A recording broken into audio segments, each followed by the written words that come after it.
Om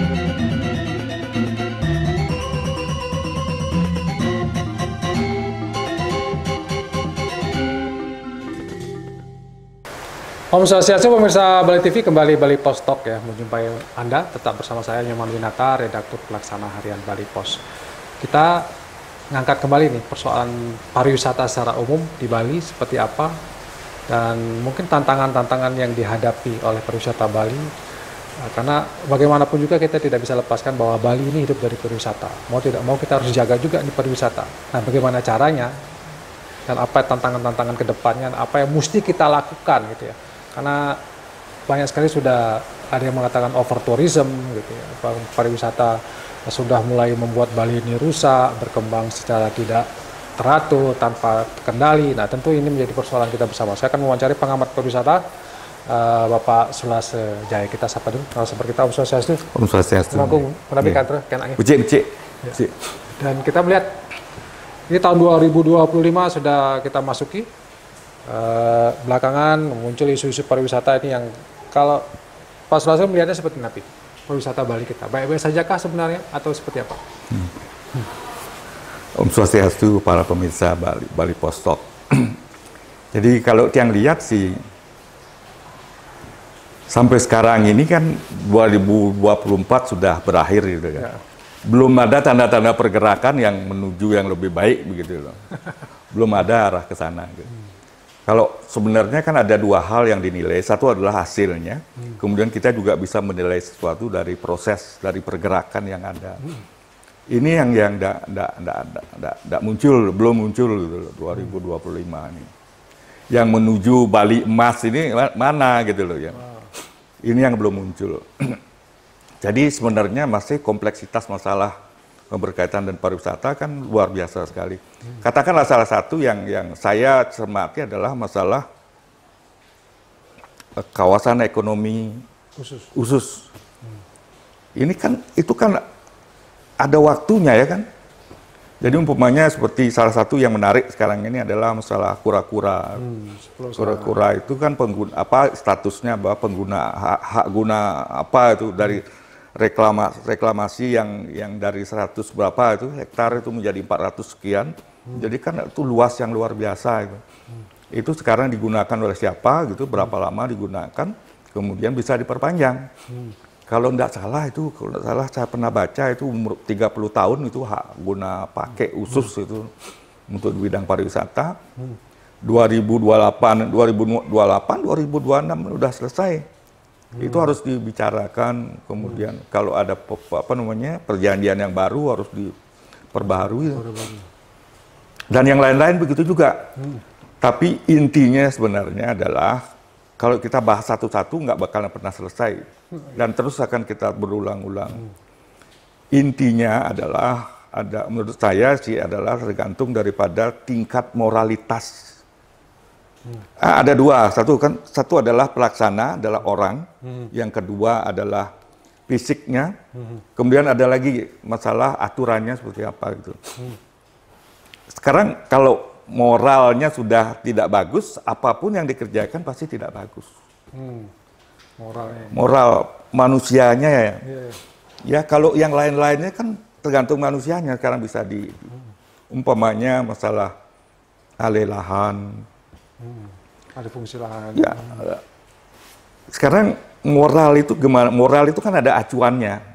Jadi kan kita sudah punya, sering kita sebut Trita Karana, kemudian di dalamnya ada Tri Mandala, kemudian Tri Angga berkaitan dengan upacara yatnya dan sebagainya. Acuan moral itu kemana gitu? Kemudian ada Pancasila, Bhinneka Tunggal Ika, itu kan jangan kita bicara moral, tapi acuannya nggak jangan sampai kita mengacu ke negara lain. Gitu. Umpamanya sekarang, kalau kita mengacu ke negara lain, umpamanya masalah moralitas, masalah moral, mungkin ya di negara lain itu mereka bebas untuk free-sex gitu, umpamanya. Contoh, tapi negara kita kan tidak demikian. Acuannya harus jelas. Kalau di Bali gitu ya, kalau di negara kan jelas itu Pancasila, Undang-Undang Dasar 45. Kalau di Bali ya yang paling kental itu adalah Trita Karana itu. Apakah kita sudah melakukan pendidikan moral Sehingga orang-orang yang berkecimpung di bidang pariwisata mempunyai moralitas, dalam artian dia tahu mana yang benar, mana yang salah. Gitu. Ya, moralitas itu kan begitu, adalah orang-orang yang mempunyai kemampuan untuk menilai mana yang benar, mana yang salah. Nah, ini yang diperlukan. Ini yang menyebabkan mungkin pariwisata kita di Bali ini sepertinya tak terkendali gitu ya. Ini yang menyebabkan itu. Karena banyak pelakunya mungkin tidak bermoral atau kurang bermoral atau tidak punya acuan moral sebenarnya. Hanya mengejar keuntungan saja mungkin. Iya, begitu. Jadi begini, ini moral ini kan menyangkut semua segmen kehidupan dari pemerintahan, kemudian ada polisi, kemudian adat dan sebagainya ya kan. Acuannya kemana gitu? Acuannya kita tuh pisah-pisah, katakanlah. Kalau kita pakai satu acuan THK gitu umpamanya, ada keseimbangan, keharmonisan, keberlanjutan dan sebagainya. Kita kan satu bahasa. Inilah moral. Sekarang kita melakukan pendidikan moralitas. Jadi mendidik orang-orang yang bisa menjalankan moral itu dengan memahami mana yang benar dan mana yang salah.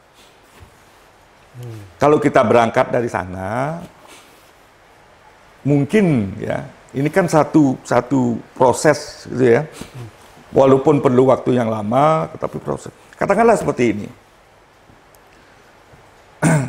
Kalau moral itu, ya kita tahu lah, Bali Pos pernah dulu melakukan meditasi sama Pak Merdada dan sebagainya. Dia punya tanggung jawab. Kemudian dari moral itu kan lahir empati. Ya, empati itu dalam arti atensi untuk melayani orang lain, untuk memperlakukan orang lain dengan baik. Karena kalau meditasi itu kan spiritual. Spirit itu kan dia perjalanan ke dalam gitu ya. Dia akan sayang sama dirinya sendiri, dia akan paham sama dirinya, dia akan empati dengan sel-sel tubuhnya, dengan organ-organ. Kalau dia sudah menguasai itu, dia akan juga empati kepada orang lain. Ini kan luar biasa. Nah itu yang tidak ada. Ini yang kurang begitu ya. Sebenarnya sampai saat ini belum. Saya belum mendengar itu dari sekolah, umpamanya. Kurikulumnya sejauh mana itu? Kalau kita tanya sekolah sekarang sudah ada Pak Sulase, jangan bilang nggak ada. Ya sejauh mana gitu loh, evaluasinya seperti apa. Tapi kalau menurut saya tentang konsep Trihita Karana misalnya, apakah memang pariwisata Bali kita ini nggak mengabaikan yang namanya Trihita Karana? Mengabai jauh udah. Oh, jauh ya, jauh melempar. Jauh ditinggal sudah Trihita Karana. Sudah hanya slogan saja mungkin. Hanya slogan aja. Berarti kalau demikian, kalau kita mau balik lagi, bukan balik ya, bagaimana mengembalikan pariwisata kita ini memang betul-betul apa namanya relevan, apa bahasanya berkelanjutan gitu ya. Kembali kepada realnya, harus kembali kepada Trihita Karana. Harus direvitalisasi. Jadi dikembalikan kepada Trihita Karana. Itu pun kalau kita mau pakai konsep Trihita Karana, saya tetap pakai itu. Itu kan sudah ada di perda, di undang-undang Provinsi Bali kan sudah muncul itu Trihita Karana, kemudian Satkerti apa Loko Bali. Berdasarkan itu aja berarti kita sudah kembali ke sana. Berarti kalau dari aturannya sudah ada, undang-undangnya sudah ada. Sudah ada. Sekarang tinggal implementasinya aja. Tapi itu yang agak pesimis kita ya, menurut saya. Ya. Karena berkaca dari pengalaman-pengalaman sebelum. Aturan ada, tapi orang-orangnya, pelakunya, pemimpinnya ya. Karena ada dua gitu ya. Orientasi kita sekarang apa? Dari pariwisata. Kalau dari dulu Bali ini, itu orang tua kita dari dulu itu membangun branding, nilai.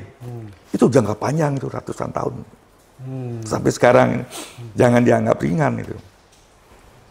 Membangun branding itu jangka panjang. Mendidik ya, memberdayakan masyarakat sehingga masyarakat memahami, kemudian menyadari, kemudian melaksanakan. Lama prosesnya. Lebih sekarang ini otak kita kan membangun pemasaran. Pemasaran itu kan pencitraan. Yang sifatnya jangka pendek. Untuk cepat dapat uang, pencitraan gitu ya, kemana-mana nyari panggung, bila perlu beli panggung gitu, itu pencitraan. Tapi kalau orang tua kita itu adalah branding ya. Bahasa asingnya kan yang disebut value creator, itu begitu orang tua kita dulu, sebagai pencipta value nilai gitu ya. Itu panjang itu prosesnya. Karena kalau pemasaran itu pencitraan. Itu sesaat, ganti pemimpin, ganti lagi pencitraannya. Ini yang saya katakan dulu itu bahwa Bali harus punya Badan Kehormatan Pariwisata Budaya. Sekarang kalau kita bicara pariwisata budaya, pernah nggak kita bicara masalah budaya pariwisata? Balik. Kita sudah punya Triyata Kerana, kemudian diadopsi oleh PBB menjadi kode etik pariwisata dunia tentang pariwisata. Tapi pernah nggak kita bicarakan? Pernah nggak kita implementasikan? Apa itu kode etik pariwisata? Dengan berwawasan global. Nggak pernah kan? Maka mungkin orang nggak tahu kalau ada kode etik pariwisata. Wah, itu sebenarnya udah tahu, tapi pura-pura nggak tahu aja. Atau malas sekali karena nggak datang duit. Gitu. Sebenarnya Triyata Kerana itu sudah dijadikan kode etik pariwisata dunia sebenarnya. Ya, ya. Mungkin orang banyak yang lupa gitu. Ya, mungkin orang-orang mungkin berpikiran ngapain kita berpikir jangka panjang gitu ya. Untuk makan besok kita perlu duit gitu. Berarti pariwisata kita ini betul-betul berpikiran jangka pendek ya semua pelaku-pelakunya. Ya, sekarang ini saya melihat begitu. Hanya bagaimana mendapatkan untuk cepat. Ya. Cepat balik. Cepat. Dana modal. Kalau dulu setahu saya waktu saya aktif di perhotelan itu balik modal di perhotelan, dana modal itu kalau dulu itu 8 tahun, 9 tahun udah balik gitu. Sekarang ini saya dengar sudah lebih dari 10 tahun. Saya dengar begitu karena bunga uang naik, kemudian persaingan yang ketat, kemudian harga murah. Ya. Ini yang makanya value creation itu jangka panjang dan perlu konsentrasi, perlu orang-orang yang berdedikasi gitu ya. Perlu orang-orang yang cinta betul-betul kepada Bali, pariwisata Bali. Persoalannya dan pertanyaan besarnya, apakah kita masih mungkin untuk mewujudkan itu? Karena kita sudah melaju seperti ini pariwisata kita. Ada nggak kita bisa jeda itu kemudian berpikir tentang bagaimana menciptakan nilai-nilai kembali kepada moralitas itu? Masih bisa tuh. Kan banyak itu kebutuhan pariwisata tuh. Kalau infrastruktur gitu kan ada infrastruktur fisik, ada infrastruktur non fisik. Seperti kebudayaan, nilai-nilai budaya, norma-norma non-fisik. Itu kan saling terkait. Ya. Umpamanya infrastruktur di bidang pendidikan tadi saya sebutkan. Itu kan perlu sekolah, perlu kelembagaan, perlu biaya dan sebagainya. Itu termasuk infrastruktur sosial. Jadi umpamanya begini. Jangan sampai tamu naik ojek, kemudian ada masalah, tamunya nggak tahu siapa sopirnya. Ini kan perlu dipikirkan. Cerita yang diperkosa ya? Berkuasa. ada tukang ojek yang memperkosa wisatawan asing, tapi wisatawan asing nggak bisa menceritakan siapa pelakunya gitu ya. Jangan-jangan dia cuma bisa ngerasain aja gitu ya. Cuma nggak tahu siapa. Umpamanya salah satu contoh, kenapa ojek itu harus pakai card gitu ya. Kemudian mungkin ditaruh di sininya. Kemudian suggest tamunya untuk foto sebelum dia menggunakan fasilitas itu. Ini kan bentuk infrastruktur yang memang harus disiapkan seperti itu, berupa aturan dan sebagainya. Kemudian kalau di Bali itu bisa nggak dikembalikan? Bisa, nilai-nilainya kan masih harus bisa dikembalikan. Ya, tidak, kalau fisiknya nggak bisa, ya nilai-nilai non fisiknya harus dikembalikan. Kemudian pengelolaan. Sekarang kan tergantung niatnya aja. Ya. Seperti kata saya tadi, ayolah kita merenung. Kalau umpamanya kalau pas nyepi itu malam perenungan, malam introspeksi. Malam tahun baru itu malam introspeksi, bukan malam hura-hura gitu ya. Dari hasil introspeksi itu diri itu kita akan timbul, oh gini loh, masalahnya begini, identifikasi masalahnya begini.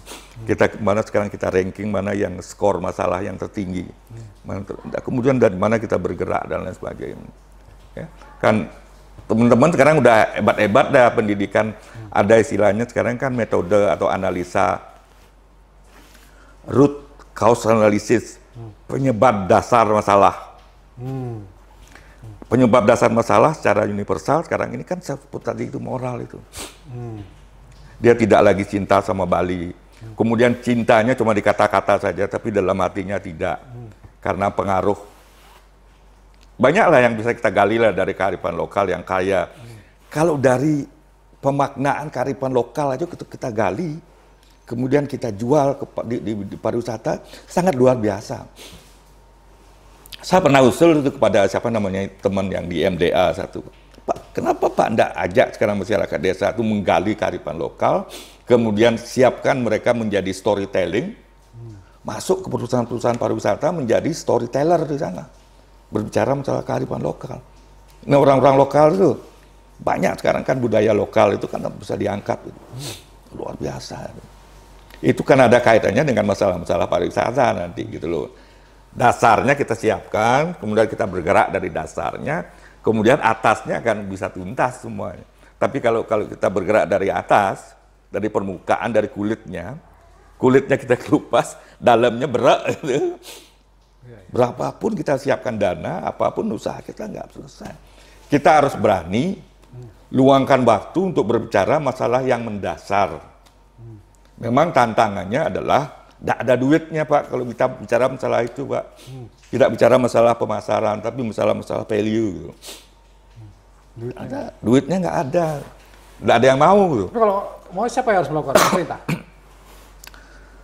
Nah inilah kata saya tadi itu. Sekarang pemerintah menunggu mana partner saya yang sebenarnya ini. Mana BTB, the real BTB, Bali Tourism Board, the real BTB. Yang di nomenklatur di pemerintah pusat ada, ini loh diakui BTB. Di nomenklaturnya ada dibiayai gitu loh. Sekarang belum ada ya? Itu yang harus siapkan partner pemerintah. Pemerintah juga kan tidak mau salah dong. Dengan siapa saya harus bicara? Seperti tadi itu. Asita ngomong begini, kemudian asosiasi transportasi ngomong begitu. Saya harus bagaimana? Kalau saya jalankan yang satu, apa benar sudah mewakili yang lain? Kemudian belum lagi masalah pertanian. Budaya Bali itu kan sifatnya multi segmen, ya kan? Siapa yang menciptakan budaya? Semua, ada pertanian, ada UMKM. Kapan kita duduk bersama-sama bicara masalah itu? Sehingga sekali kita bergerak, masalahnya semua sudah terjangkau gitu loh. Harus segera ini berarti ya? Harus segera. Makanya saya sejak tahun yang lalu saya ngomong masalah itu kalau tidak BTB ya Badan Kehormatan Pariwisata Budaya. Baik. Nah. Oke, terima kasih Pak Sulasa karena waktunya. Ya, kita melihat bagaimana persoalan ini cukup krusial sebenarnya dan harus dicari akar masalahnya. Sudah terlihat sebenarnya moralitas kita ini. Mungkin terlalu banyak mengejar keuntungan, berpikir jangka pendek tanpa memikirkan Bali ke depannya. Mudah-mudahan kita semua bisa merenung, terutama dari pemerintah mungkin nanti siapa gubernur yang baru yang akan dilantik ya, kemudian bupati-bupati ini betul-betul mau memikirkan Bali untuk jangka panjangnya. Demikian Bali Post Talk kali ini, saya ucapkan terima kasih atas perhatiannya. Saya tutup dengan Brahma Santi, Om Santi. Santi. Terima kasih, sampai jumpa.